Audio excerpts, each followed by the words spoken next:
दोस्तों ये कहानी है हाकान नाम के एक ऐसे लड़के की जो बिल्कुल ही बेरोजगार और निठल्ला होता है। वो कई जगहों पर इंटरव्यू देने जाता है लेकिन उसे कहीं पर भी जॉब नहीं मिलती। लेकिन एक दिन उसे एक कमीज मिलती है जिसे पहनने के बाद उसमें ऐसी जादुई शक्तियाँ आ जाती हैं कि इन पावर्स को संभाल नहीं पाता और पूरे के पूरे देश को ऐसी खतरनाक मुसीबत में डाल देता है जिससे सभी लोगों की जिंदगी नरक से भी बदतर बन जाती है। लेकिन आखिर उसने ऐसा क्या कर दिया था, चलिए जानते हैं। तो कहानी की शुरुआत में हाकान के ऊपर कोई बंदूक से निशाना लगाता है। उस बंदूक की गोली धीरे धीरे हाकान के माथे की तरफ जा रही होती है, लेकिन उसे वो गोली लगी या नहीं ये हमें नहीं दिखाया जाता। और यहाँ से सीन शिफ्ट होकर पास्ट में चला जाता है जहाँ पर हम हाकान और उसके दोस्त मैमो को देखते हैं जो एक साथ ही एक रूम में रहते थे। हाकान सो रहा होता है, तभी उसके फोन का अलार्म बजता है। हाकान उठता है और अपने फोन को बंद कर देता है। इसके बाद वो अपने मसल स्ट्रेच करता है और मेमो को उठाने जाता है जो सोफे पर सोया होता है। इसके बाद वो लोग तैयार होकर नाश्ता करते हैं और एक जगह पर जाते हैं जहाँ वो अपनी एक दुकान खोलने का सपना देखा करते हैं। दोनों ने अभी वो जगह नहीं खरीदी थी क्योंकि उनके पास इतने पैसे नहीं थे। हाकान और मेमो उस दुकान के कांच के अंदर से झांकते हैं और बातें करते हैं कि वो अपने दुकान को कैसे डेकोरेट करेंगे। उसी वक्त मेमो देखता है कि उनके फ्यूचर की दुकान एक अरबपति बिजनेसमैन फैसल एडम की कंपनी केविडेन होल्डिंग के ठीक बगल में है।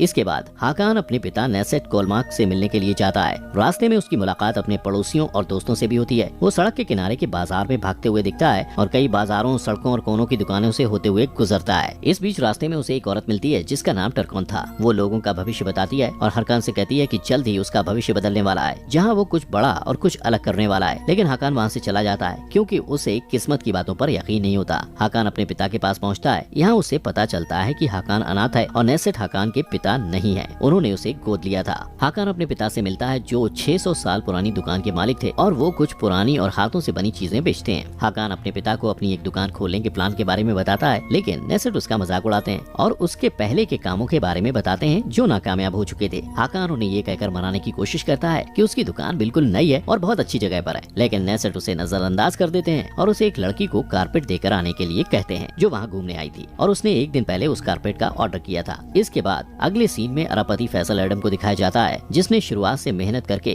इतना बड़ा मुकाम हासिल किया था। फैसल एक हेलीकॉप्टर से उतरता है और उसकी मदद करने के लिए उसके साथ उसकी असिस्टेंट लैला और सुरक्षा दल का चीफ मजहर होते हैं। लैला अपने बॉस को बताती है कि उसे हागिया सोफिया टेंडर पर चर्चा करने के लिए एक प्रेस कॉन्फ्रेंस में जाना है। हागिया सोफिया इस्तांबुल की एक इमारत है जो 1500 साल पुरानी है और इसकी बेमिसाल खूबसूरती की वजह से बहुत सारे बिजनेसमैन इस पर बोली लगाने वाले थे। फैसल एडम प्रेस में कहता है कि हागिया सोफिया इस्तांबुल का दिल है और वो इस बोली को जीतकर इसके वजूद को बनाए रखने का प्लान भी साझा करता है। इस बीच फैसल और उसकी टीम की मुलाकात गोखन गुलटेकिन से होती है जो हागिया सोफिया पर बोली लगाने के लिए आया होता है। वो लोग एक दूसरे से मिलते हैं और बोली के लिए शुभकामनाएं देते हैं। इसके बाद सीन बदलता है और हाकान कारपेट लेकर उस टूरिस्ट लड़की के पास जाता है जो केविडेन होल्डिंग होटल में रुकी हुई थी। कारपेट देने के बाद जब हाकान वापस आ रहा होता है तो देखता है कि वेटिंग रूम में बहुत लंबी लाइन लगी हुई है। हाकान उस लाइन में खड़े एक आदमी से जब इस बारे में पूछता है तो उसे पता चलता है कि फैसल की कंपनी में जॉब के लिए इंटरव्यू लिया जा रहा है। हाकान के पास इतने पैसे नहीं थे इसलिए वो तुरंत जॉब के लिए अप्लाई कर देता है। लैला उसका इंटरव्यू लेती है जहाँ उनके बीच काफी रोचक बातें होती हैं, लेकिन हाकान के पास कोई कॉलेज डिग्री नहीं थी और न ही वो विदेशी भाषा बोल पाता था, इसलिए लैला उसे शुभकामनाएं देती है और कहीं और जॉब ढूंढने के लिए कहती है। ये सुनकर हाकान वहाँ से चला जाता है। जब वो वापस जा रहा होता है तो देखता है कि एक छोटी सी बच्ची के ऊपर एक झूमर गिरने वाला है। वो तुरंत दौड़ते हुए उसके पास जाता है और उसे बचा लेता है। फैसल और मजहर उसकी इस बहादुरी के काम को देख लेते हैं। इसके बाद हाकान फिर से अपने पिता को दुकान खोलने के लिए मना रहा होता है और तभी उनकी दुकान पर सुजैन नाम की एक लड़की आती है जो तुर्की की जादुई शर्ट ढूंढ रही होती है जो बहुत मुश्किल से मिलती है। सुजैन कहती है कि वो शर्ट उसके खास क्लाइंट के लिए है और इस शर्ट के लिए वो मोटी रकम भी दे सकती है। मिस्टर कोलमार्क उससे झूठ कहते हैं कि वो शर्ट उनके पास नहीं है जबकि वो उनके तहखाने में रखी होती है। हाकान उनसे कहता है कि वो उस शर्ट को बेच दें, लेकिन वो हाकान की बात नहीं सुनते। इसके बाद मेमो वहाँ आता है और हाकान को बताता है कि उन्हें उनके घर से बाहर निकाल दिया गया है क्योंकि उन लोगों ने घर का किराया नहीं दिया था। यहाँ हाकान को पता चलता है कि उसने जो पैसे घर के किराए के लिए टेबल पर रखे थे मेमो उसे जुए में हार गया। दूसरी तरफ गोखन गुलटेकिन मजहर को अपनी कार में लेकर एक गुप्त जगह पर जाता है और वहाँ उसे फैसल को नीलामी से बाहर करने के लिए घूस देने की कोशिश करता है, लेकिन मजहर अपने बॉस के दुश्मन को वहीं मार देता है। दूसरी तरफ हाकान और मेमो का बिजनेस ठप पड़ने की वजह से उनका दिवालिया हो गया था, इसलिए दोनों मिस्टर कोलमार्क के तहखाने में उस शर्ट को चुराकर सुजैन को बेचने का फैसला करते हैं। शर्ट चोरी करने के बाद वो दोनों सुजैन से मिलने के लिए एक रेस्टोरेंट में जाते हैं और उसकी कीमत की बात करते हैं। सुजैन उन्हें बताती है कि इस शर्ट की कीमत लाखों में है और वो इस शर्ट को अपने क्लाइंट की तरफ से खरीद रही है जो कोई और नहीं मजहर है। लेकिन तभी हाकान के पिता मिस्टर कोलमार्क वहाँ आ जाते हैं और हाकान से वो शर्ट लेकर कहते हैं कि ये शर्ट बेचने के लिए नहीं है। उसी वक्त मजहर अपने साथियों के साथ वहाँ हमला कर देता है और गोलियां चलाने लगता है जिससे मिस्टर कोलमार्क को गोलियां लग जाती हैं। हाकान उन्हें हॉस्पिटल ले जाने की कोशिश करता है लेकिन मिस्टर कोलमार्क उसे अपने दोस्त के फार्मेसी चलने को कहते हैं। फार्मेसी जाने के बाद बाद हाकान अपने पिता के दोस्त कमाल और उनकी बेटी जैनब से मिलता है। कमाल मिस्टर कोमा को इलाज के लिए लेकर जाता है और जैनब हाकान को संभालने की कोशिश करती है। दूसरी तरफ मेमो को मजहर का एक साथी टेकन पकड़ लेता है। टेकन और उसके साथी हाकान और उस शर्ट का पता लगाने के लिए मेमो को टॉर्चर करते हैं। दूसरी तरफ जैनब हाकान को एक गुप्त जगह पर लेकर जाती है जहाँ कमाल मिस्टर कोमा का इलाज कर रहा होता है। हाकान कमाल पर गुस्सा हो जाता है क्योंकि वो उसके पिता को हॉस्पिटल लेकर नहीं गया था। मिस्टर कोमा कहते हैं कि अब बहुत देर हो चुकी है। वो हाकान को कमाल और जैनब के साथ रहने को कहते हैं क्योंकि वो लोग ही हाकान को सारी सच्चाई बता सकते हैं। वो हाकान को उन ताकत पर विश्वास करने को कहते हैं जो उसे किस्मत से मिली होती है। इतना कहने के बाद मिस्टर कोमा की मौत हो जाती है और हाकान सदमे में होता है। फिर कमाल और जैनब अपने बारे में बताते हुए कहते हैं कि वो लोग वफादार प्रोटेक्टर हैं जिन्हें हाकान और उस शर्ट की हिफाजत करने की जिम्मेदारी मिली है। वो बताते हैं कि हाकान भी एक प्रोटेक्टर है जिसका काम ऐसे लोगों को रोकना है जो कभी मर नहीं सकते हैं। ये वो बुराई है जो कभी भी किसी का रूप ले सकती है और इस्तांबुल के साथ पूरी दुनिया को बर्बाद करना चाहते हैं। इन्हें इमॉर्टल्स कहा जाता है। ये सब सुनकर हाकान को लगता है कि वो पागल हो जाएगा और उसे इन बातों पर विश्वास नहीं होता है। कमाल इस बात को साबित करने के लिए हाकान को वो शर्ट पहनने को कहता है। हाकान उसकी बात मानकर जैसे ही शर्ट पहनता है वो शर्ट उसके शरीर का हिस्सा बन जाती है। साथ ही उसके सीने में प्रोटेक्टर का एक जादुई निशान बन जाता है। इसके बाद जैनब उसकी तरफ बंदूक से निशाना लगाती है और गोली चलाती है। ये वही सीन होता है जो इस एपिसोड की शुरुआत में दिखाया जाता है। बंदूक की गोली हाकान के माथे पर लगती है लेकिन माथे से टकराकर उछल जाती है जिससे साबित हो जाता है कि हाकान प्रोटेक्टर है। इसके बाद कमाल हाकान को उन इमॉर्टल और प्रोटेक्टर्स के बीच हुई लड़ाई के बारे में बताता है।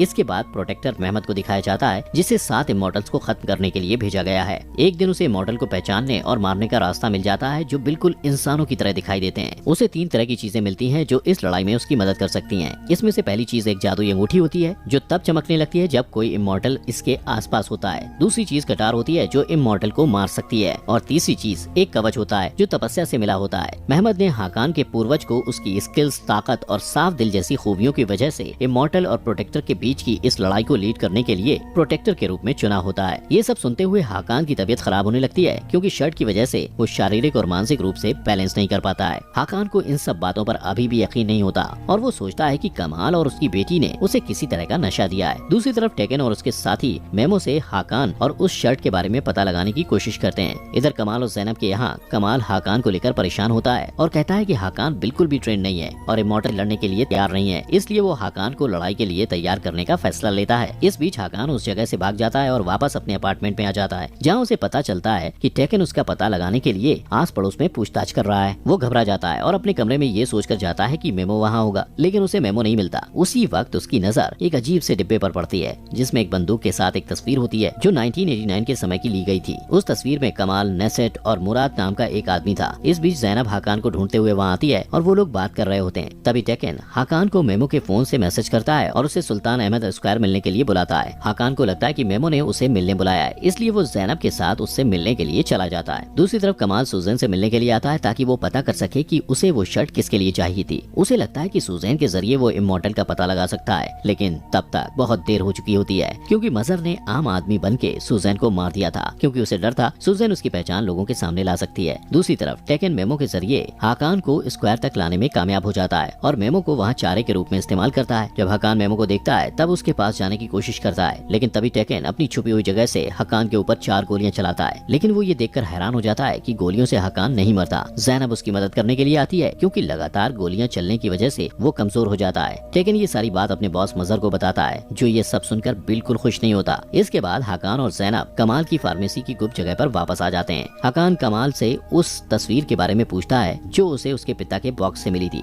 कमाल उसे बताता है कि नेसेट और मुराद उसके करीबी दोस्त थे। मुराद को हाकान से पहले प्रोटेक्टर के रूप में चुना गया था और मुराद ही हाकान के असली पिता थे। इमॉर्टल से लड़ते हुए मारे गए थे। नेसेट ने हाकान को गोद लिया था और उसे बचाने के लिए हाकान से ये सारी बातें छुपाई थी। इसके बाद हाकान कमाल और जैनब से कहता है कि उन्हें जल्द से जल्द इमॉर्टल्स को ढूंढकर मारना होगा, लेकिन ये कोई नहीं जानता कि इमॉर्टल्स कैसे दिखते हैं और उन्हें पहचानने के लिए जादुई अंगूठी की जरूरत होती है। दूसरी तरफ फैसल हाकान की बहादुरी देखकर उससे काफी ज्यादा खुश था, इसलिए वो लैला को उसे सुरक्षा दल का हिस्सा बनाने के लिए कहता है। वहीं दूसरी तरफ हम देखते हैं कि टेकन मजहर को हाकान के बारे में कुछ जरूरी बातें बता रहा होता है। वो नेसेट का बैकग्राउंड चेक करता है और मजहर को एक फाइल देता है जिससे पता चलता है कि उसका हाकान और उस शर्त से कोई रिश्ता है। दूसरी तरफ कमाल हाकान को उसके पूर्वजों के बारे में बताता है कि उन्होंने कैसे इस्तांबुल और पूरी दुनिया को प्लेग और अकाल से बचाया था जो इमॉर्टल्स की वजह से फैला था। कमाल हाकान को अपने दिमागी स्थिति को काबू करना सिखाता है ताकि जादुई शर्टों से प्रोटेक्ट कर सके। वो हाकान के हाथों में गर्म पत्थर का टुकड़ा रख देता है जिससे हाकान ज्यादा से ज्यादा दर्द बर्दाश्त करना सीख सके और वो इमॉर्टल्स का सामना कर पाए। वो उसे लड़ना सिखाता बताता है। इसके बाद कमाल हकान और जैनब को बड़े वफादार से मिलने के लिए कहता है जिसके पास जादुई अंगूठी होती है। वो कहता है इमॉर्टल उस अंगूठी को पाने के लिए कभी भी उनके पीछे आ सकते हैं, इसलिए ये देखना जरूरी है कि अंगूठी सही हाथों में है। प्रोटेक्टर को इमॉर्टल्स का पता लगाने और उन्हें खत्म करने के लिए तीनों जादुई चीजों की जरूरत होती है, जिसमें से जादुई शर्ट हकान के पास होती है और जादुई अंगूठी बड़े वफादार के पास होती है। लेकिन सभी वफादारों के पास अलग अलग जादुई चीजें हैं, इसलिए उन चीजों को प्रोटेक्ट करने के लिए उनका उसूल होता है कि वो एक दूसरे से बात नहीं कर सकते। जब हकान और जैनब बड़े वफादार से मिलने जाते हैं तो कमाल सुजैन की मौत का पता लगाने के लिए हॉस्पिटल जाता है और वहाँ के एक कर्मचारी से